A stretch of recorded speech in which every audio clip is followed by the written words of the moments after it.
네, 안녕하세요. 최태성입니다. 자, 이게 지금 어떤 건물로 보이시나요? 네, 이건 바로 1997년 유네스코 세계문화유산으로 지정된 그렇죠, 수원화성입니다. 자, 이 수원은 정조의 그 아버지인 사도세자의 무덤이 있었던 곳이죠. 정말 효심이 그 강한 정조가 이곳에 10년을 계획해서 신도시를 만들려고 했었죠. 그런데 정말 이 거대하고 이 엄청난 프로젝트, 화성 프로젝트를 10년, 그 10년 계획을 단 2년 반 만에 완성을 하게 됩니다. 놀라운 일이죠. 대충 지었냐고요? 절대. 속전속결 대충 아닙니다. 정말 꼼꼼하게 지었는데요. 먼저요, 이 전국에서 모여든 그 가난한 농민들한테요, 돈을 줍니다. 그러니까 이거죠. 그러니까 일하러 온 사람들한테 옛날에는 그 농민들이 세금 체계가 어떻게 되냐면 조세공납역이라 그래가지고 일반 농민들이 무상으로 자신의 노동력을 제공했단 말이죠. 그런데 이 프로젝트에서는요, 그 농민들한테 무상으로 그 노동력을 제공받는 게 아니라 유상으로, 즉 돈을 주고 노동력을 제공받은 거예요. 결국 이 때문에 백성들이 아주 적극적인 참여가 있었겠죠. 또 이 다산 정약용이 그 개발한 거중기 보이시죠, 여러분들? 이 거중기와 이 농로와 같은 어떤 새로운 첨단 기술을 활용했거든요. 커다란 이 돌을 이게 막 힘들게 옮기는 대신에 정말 이 벽돌을 구워가지고 성을 쌓는 등 정말 그 사회 경제적 현실에 맞도록 공사를 진행한 겁니다. 정말 이 수원 화성은요, 정조와 정약용의 그 당시의 그 실학정신, 그 실학정신의 집대성, 이게 바로 수원 화성이 아닐까라는 생각이 듭니다. 자, 그래서 오늘은요, 조선시대의 실학에 대해서 한번 살펴보도록 하겠습니다. 먼저 퀴즈 한번 보시죠. 자, 이 다음 글을 쓴 그 실학자들의 주장으로 적절하지 않은 것은 이렇게 물어보고 있는데, 내용을 보니까 농업은 물론이고 상공업에 이르기까지 어느 것이고 배워서 우리 백성을 이롭게 한 다음에야 중국에는 볼만한 것이 없다 하여도 좋을 것이다, 이런 내용이 있고요. 또 먼 지방의 물자가 통한 다음이라야 재물을 늘리고 100가지 어떤 그 기구를 생산할 수 있다. 무릇 술에 100채 싣는 양이 배 한 척에 싣는 것에 미치지 못하며 육로로 천리를 가는 것이 100길로 만리를 가는 것보다 편리하지 못하다, 이런 내용들이 있죠. 자, 그렇다면 이런 주장을 했던 사람들에서 주장이 아닌 거 한번 골라보라는 그런 문제가 되겠습니다. 자, 요거는 이제 실학의 이론을 아시면 금방 쉽게 풀 수 있는 그런 부분인데요. 자, 그럼 실학 한번 살펴보도록 하겠습니다. 조선은 여러분들 성리학의 나라입니다. 정통과 명분을 따지는 성리학의 나라입니다. 그런데 여러분들 조선 후기가 되면요, 성리학으로는 도저히 설명할 수 없는 그런 어떤 사회적 현상들이 많이 나타나는 얘기죠. 일단 기본적으로 조선 후기 되면 여러분들 신분 제도가 동요합니다. 하여튼 그 신분제를 꽉 쥐고 있었던 성리학이 이제 더 이상 조선 후기 사회를 설명할 수가 없는 거예요. 자, 그리고 또 이런 어떤 그 성리학의 어떤 그 대안으로서 여러 학문들이 등장을 한단 말이죠. 그 대표 중에 바로 실학입니다. 이 실학은요, 바로 어떤 실생활의 어떤 그 유익을 목표로 유행을 한 학풍이 되는데요. 자주적이고요, 아주 민족적이면서 굉장히 근대 지향적인 학문이라고 할 수 있겠습니다. 이 실학 정신을 그 집약한 어떤 표어들을 한번 볼까요? 실, 사, 구, 시 강조되고 있죠. 이 실사구시, 이게 뭐냐면요, 객관적 사실에 근거해서 그 진리를 탐구하려는 그런 자세가 되겠습니다. 실증적으로 증명해낼 수 있는 것이 아니라면 진리가 아니다, 이렇게 바라보고 있는 것이죠. 지식을 어떤 그 진리 그 자체로 받아들이는 게 아니라 그것이 실생활에 얼마나 효용가치가 있느냐를 따지는 것이죠. 자, 실학자들은요, 이런 생각을 바탕으로 조선을 좀 더 나은 방향으로 발전시키려고 노력을 했습니다. 각자 어떤 자신의 분야에서 현실을 바꾸기 위해 여러 이론들을 내놓게 되는데요. 참 그런 것 같아요. 지식인들이라면 단순하게 어떤 글자를 그저 공부하고 연구하는 데 그치는 게 아니라 정말 머릿속에 공부한 게 가슴을 뜨겁게 만들어주고 그런 것들이 저쪽 밑으로 내려가야죠. 다리로 내려가야죠. 결국은 공부한 것들이 실천까지 연결되는 것. 이게 정말 공부하는 그 이유가 아닐까 하는 생각이 드는데 조선 후기 실학자들이 이제 그랬다는 이야기예요. 자, 어떤 이론들이 나왔냐면 그 분류를 해보면 이 농업 중심의 그 개혁론하고 상업 중심의 개혁론으로 나뉠 수가 있습니다. 자, 그러면 농업 중심의 개혁론과 상업 중심의 개혁론, 이게 뭔지 지금부터 한번 설명을 좀 드려보도록 하겠습니다. 먼저 이 농업 중심의 개혁론입니다. 농업 중심 개혁론을 외친 이들을 예전에 뭐라고 했냐면 중농학파라고 불렀어요. 근데 요즘 교과서에서는 이렇게 자주 쓰지는 않고는 있는데 그래도 뭐 좀 눈에 익고 좀 편하니까 한번 써볼게요. 중농학파. 그러니까 농사를 굉장히 중요시 여기는 그런 학파라는 이야기죠. 자, 이 중농학파는요, 주로 그 경기 지역 그 남인들이 주로 주축을 이뤘습니다. 그러니까 남인이라고 하면 이제 남인당이에요. 예, 그런 남인당이 있었는데 숙종 때 그 환국 정쟁, 좀 일당 전제의 어떤 그 흐름 속에서 결국은 권력 투시에 밀려납니다. 예, 떨어져 나오는 거예요.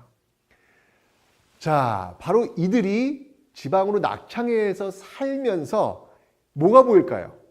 중앙에서 권력 투시가 떨어져 나온 거예요. 지방으로 온 거예요. 이제 뭐가 보일까요? 유배지에서도 볼 것이고, 뭐 지방에 살면서도 보일 것이고, 뭐가 보일까요? 바로 백성들의 삶. 정말 너무 힘들게 살아가고 있는 그 백성들의 삶을 보게 된 것입니다. 그러면서 정말 깨달은 게 굉장히 많았던 것 같아요. 이 가난한 소작농은 정말 한 뼘 그 디디고 살 땅조차 없는 모습 확인할 수 있고요. 또 지주에게 그 지대를 그 바치느라 정말 허리띠를 졸라매는 모습 확인할 수 있고요. 자, 여러분들 국가의 근본이 누군가요? 예, 바로 농민 아닙니까? 농민. 그러니까 일단 농민부터 좀 살려야 되는데 농민들이 지금 너무 힘든 거예요. 이 농민들을 살려야 되겠다라고 이제 그들은 판단했던 것이죠. 그럼 농민들을 살리려면 어떻게 될까요? 이들은 분배론자들입니다. 토지 분배를 강조하는 거예요.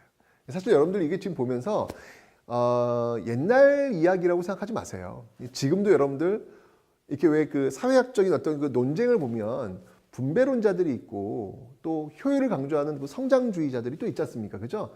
이 당시도 역시 마찬가지로 그런 논쟁들이 이루어지고 있었던 거예요. 자, 이 중농학파들은요, 이 사회 문제점을 해결하기 위해서는 바로 이 농민들에게 토지를 나눠주는 것이다. 이게 맞다라고 이제 주장을 하는 것이죠. 당시 나라의 땅은 대부분 누가 갖고 있었냐면요, 양반 지주들. 예, 그들이 소수의 그들이 그 거대한 땅들을 다 가지고 있었거든요. 그러니까 이대학자들은 이거 문제 있는 것이다. 이거 혁파해야 되고 바로 자영농이라고 하는 것은 스스로 자신이 살 만큼의 땅을 가지고 농사하는 농민들을 얘기하는 거거든요. 그 자영농을 육성해야 한다라고 주장한 것이죠. 그러니까 쉽게 얘기하면 이거예요. 중산층 육성입니다. 그러니까 우리가 지금 얘기할 때 중산층이 살아야 나라가 산다라고 본 거예요. 그래서 그 당시에 중산층 바로 자영농을 육성해야 된다라고 주장한 것이죠. 자, 근데 그러려면 전제 조건이 충족돼야 되잖아요. 토지 개혁을 해야 됩니다. 그죠? 어떤 토지 개혁을 그럼 내놓았는지 그 내용을 한번 좀 살펴보도록 할게요. 이 중농학파의 그 시초라고 할 수 있는 유형원은요, 반개수록에서 균전론을 주장합니다. 한자 보세요. 균전론. 네, 바로 토지를 나누는 것이죠. 전국의 토지를 국유화한 다음에 신분에 따라서 그에 맞게 나누어 주자라고 하는 겁니다. 근데 여러분들 여기서 지금 한자에 고를 균이 들어간다고 해서 헷갈리시면 안 돼요. 네, 토지 분배를 주장은 했지만 균등 분배는 아니고요. 똑같이. 그러니까 뭐 예를 들면 100평이 있다. 그러면 이걸 똑같이 나누 그런 건 아니고요. 유형어는요, 신분에 맞게끔 나눠주자는 거예요. 양반은 좀 많이, 그 다음에 중위는 그 다음, 상민도 그 다음, 이런 식으로 나눠주자는 얘기죠. 일단 그 유형원도 어쨌건 그 사회 조선시대 그 신분제도라고 하는 그 틀 안에는 일단 갇혀 있는 거예요. 그 시대의 한계라고 볼 수 있겠죠. 자, 그런데요, 유형원의 어떤 이런 이론을 이렇게 본 그 제자들이요, 좀 비현실적이다라는 생각을 한 거예요. 왜일까요? 토지 분배를 하려면, 여기 맞춰 토지 분배를 하려면 어떻게 해야 돼요? 양반들이 갖고 있는 토지를 일단 몰수를 해야 되잖아요. 근데 양반들이 이거 내놓겠어요?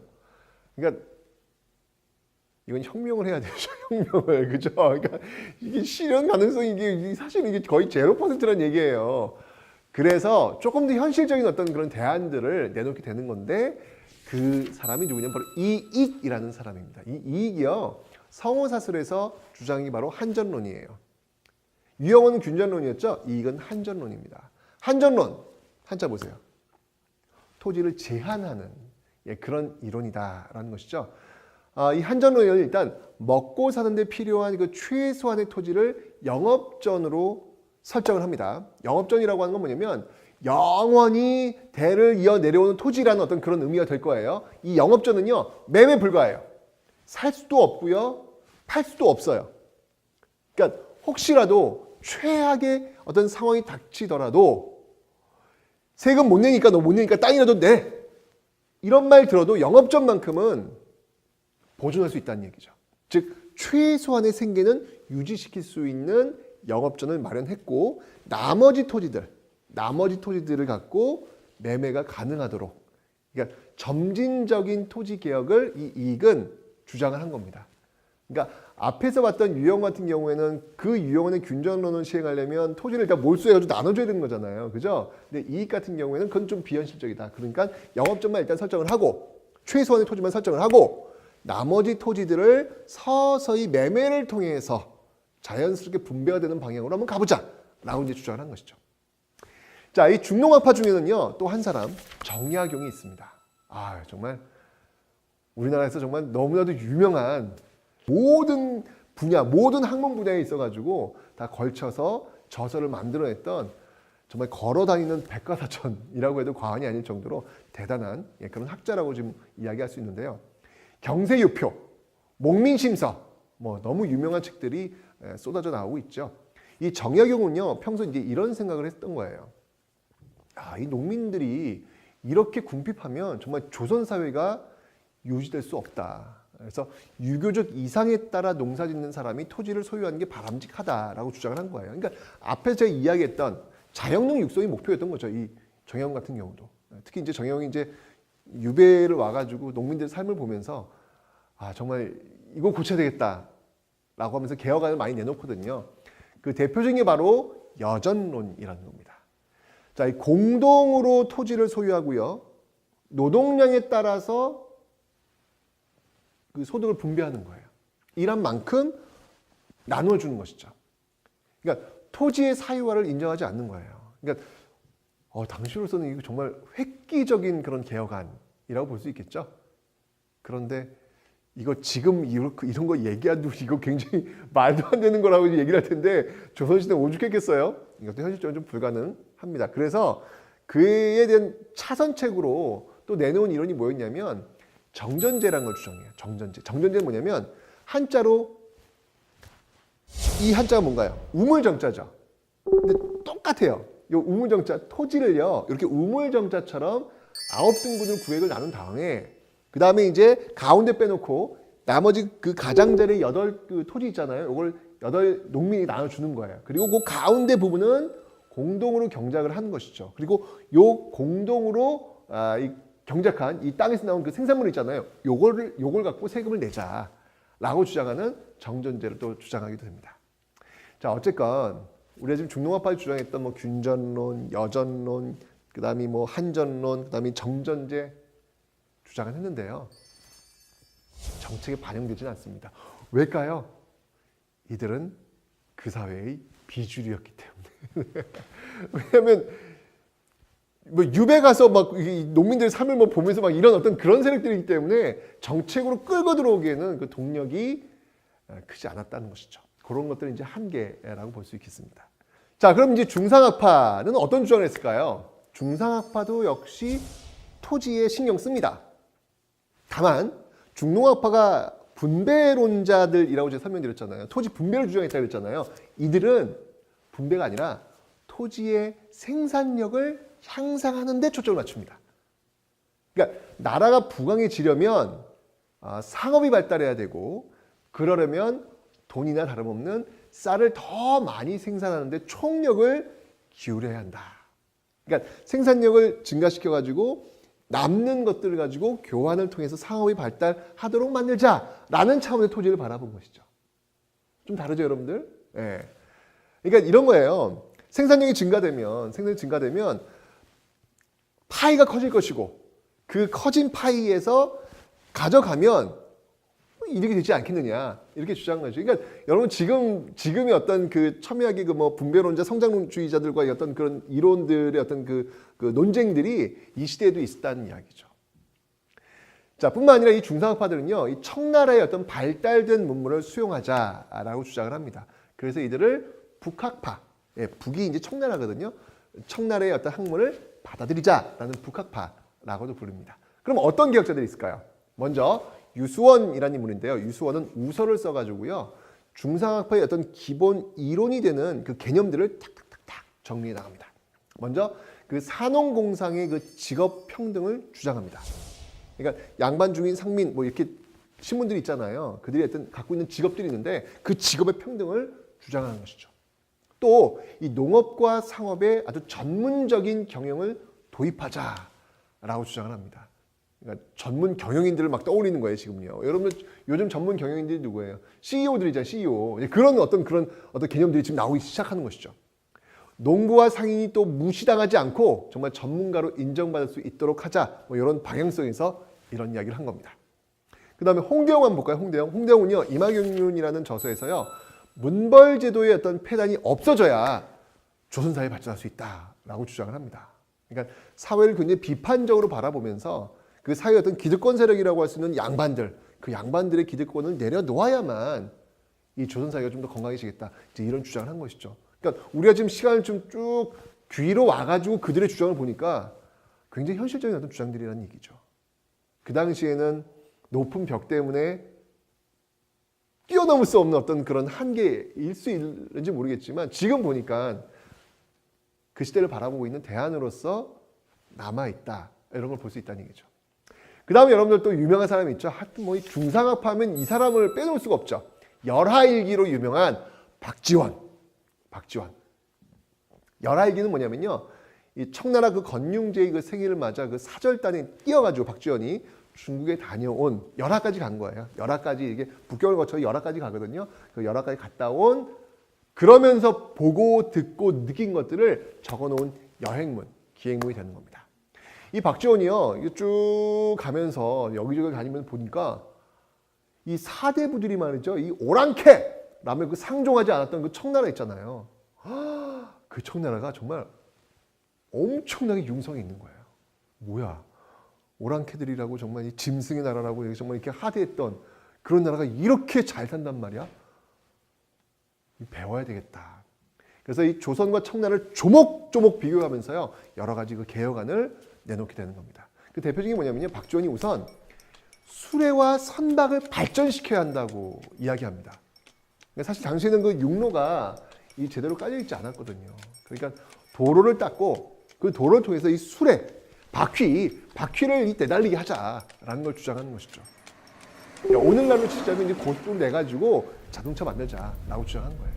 그래야 이 상품이 대량으로 왔다 갔다 하면서 유통이 활발해질 것 아니냐, 이런 주장을 한 것이죠.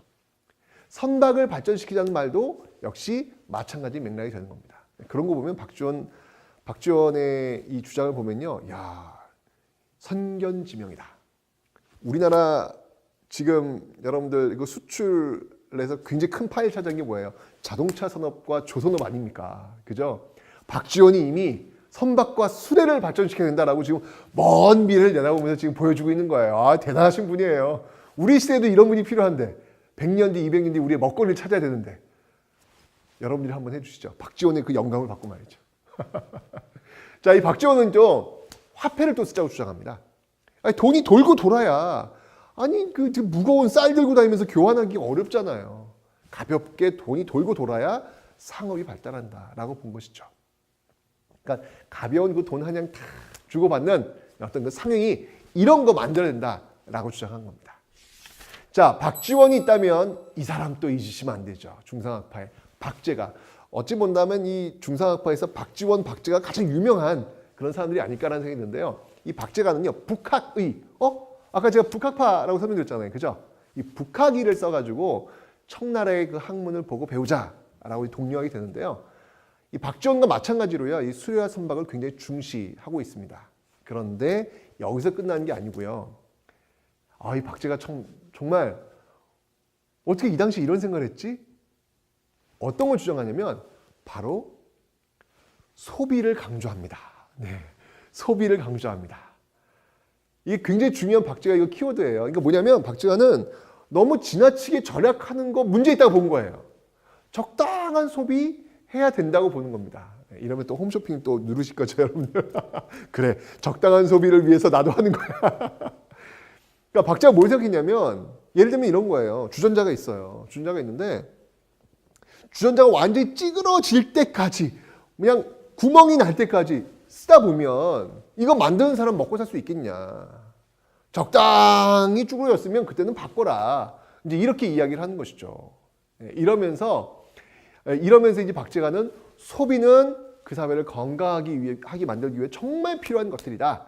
이렇게 이야기를 하고 있는 것입니다. 자, 어떻습니까, 여러분들? 지금 우리가 살고 있는 이 시대의 어떤 고민이나 이 시대의 어떤 생각들을 이들이 벌써 이야기하고 있는 거 놀랍지 않습니까? 네. 이래서 우리가 역사를 배우는 게 아닌가라는 생각이 드네요. 자, 어쩌면 이게 숨가쁘게 정말 달려왔습니다. 자, 그러면 이제 퀴즈를 한번 보도록 할까요? 자, 다음 글을 쓴 학자들의 주장으로 적절하지 않은 것. 수레의 이용을 이제 강조한 사람들을 중상학자들이다라고 설명드렸죠. 북학파라고 지금 아까 제가 설명을 드렸는데, 자, 이들은요, 그 화폐의 이용을 늘리자고 지금 주장을 하고 있습니다. 화폐 사용을 금지하자는 주장, 요거는 이제 중농학자, 그 실학자인 이익의 주장이 되겠습니다. 그러니까 정답은 2번이 됩니다. 됐죠? 자, 오늘은 이렇게 성리학에 대한 조선 후기 성리학의 그 대안으로 지금 제시되고 있는 실학에 대해서 한번 살펴봤습니다. 그런데 앞에 설명드렸지만 이 실학자들은요, 주로 이제 비주류에 속하는 사람들이 많았습니다. 결국 이론은 앞섰지만 그 개혁을 이뤄낼 만한 어떤 동력, 이 정책에 반영시킬 수 있는 그런 힘, 이런 것들이 좀 부족했던 아쉬움, 또 한계들이 있죠. 하지만 오늘날에는 어떤가요? 바로 실학이라고 하는 것, 그들이 주장했던 것, 그러한 것들이 어떤 현재 어떤 그 민족주의적이면서 근대 지향적인 그 학문으로 재평가받고 있지 않습니까? 만약 이 조선 사회가 정말 그 이들의 목소리를 조금 더 귀 기울여 드렸다면, 정말 이들의 입장을 좀 탄력적으로 수용을 하고 좀 정책에 반영했다면 어땠을까라는 생각이 드네요. 혹시 우리 주위에 시대를 앞서가는 어떤 그런 이론들이 있지는 않는지 한번 둘러봐야 되겠다라는 생각을 합니다. 자, 어쩌면 이 조선 후기는요, 사회적으로 어떤 양반 위주의 어떤 신문제가 막 동요하고요, 그리고 경제적으로는 자본주의 어떤 이런 것들이 싹 트기 시작했고요, 농업과 상업을 발전시키려는 그런 학설들이 막 나오면서 변화의 어떤 시기, 이 시기가 바로 조선 후기가 아닐까라는 생각이 듭니다. 그런데 당시 조정에서는 여전히 어떤 성리학적인 어떤 그 타성에 젖어가지고 이런 시대의 어떤 변화를 적극적으로 수용하지 못하는 그런 모습들도 보여서 좀 안타깝다라는 그런 생각도 드네요. 역사는 여러분들 시대의 거울이라고 하죠. 이런 거울을 바라보면서 우리 시대는 과연 어떤 모습으로 나아가야 되는지 한번 좀 생각해보는 그런 시간이 아니었을까라는 생각이 듭니다. 자, 그런 생각을 하면서 오늘 실학 강의 여기서 마치도록 하겠습니다.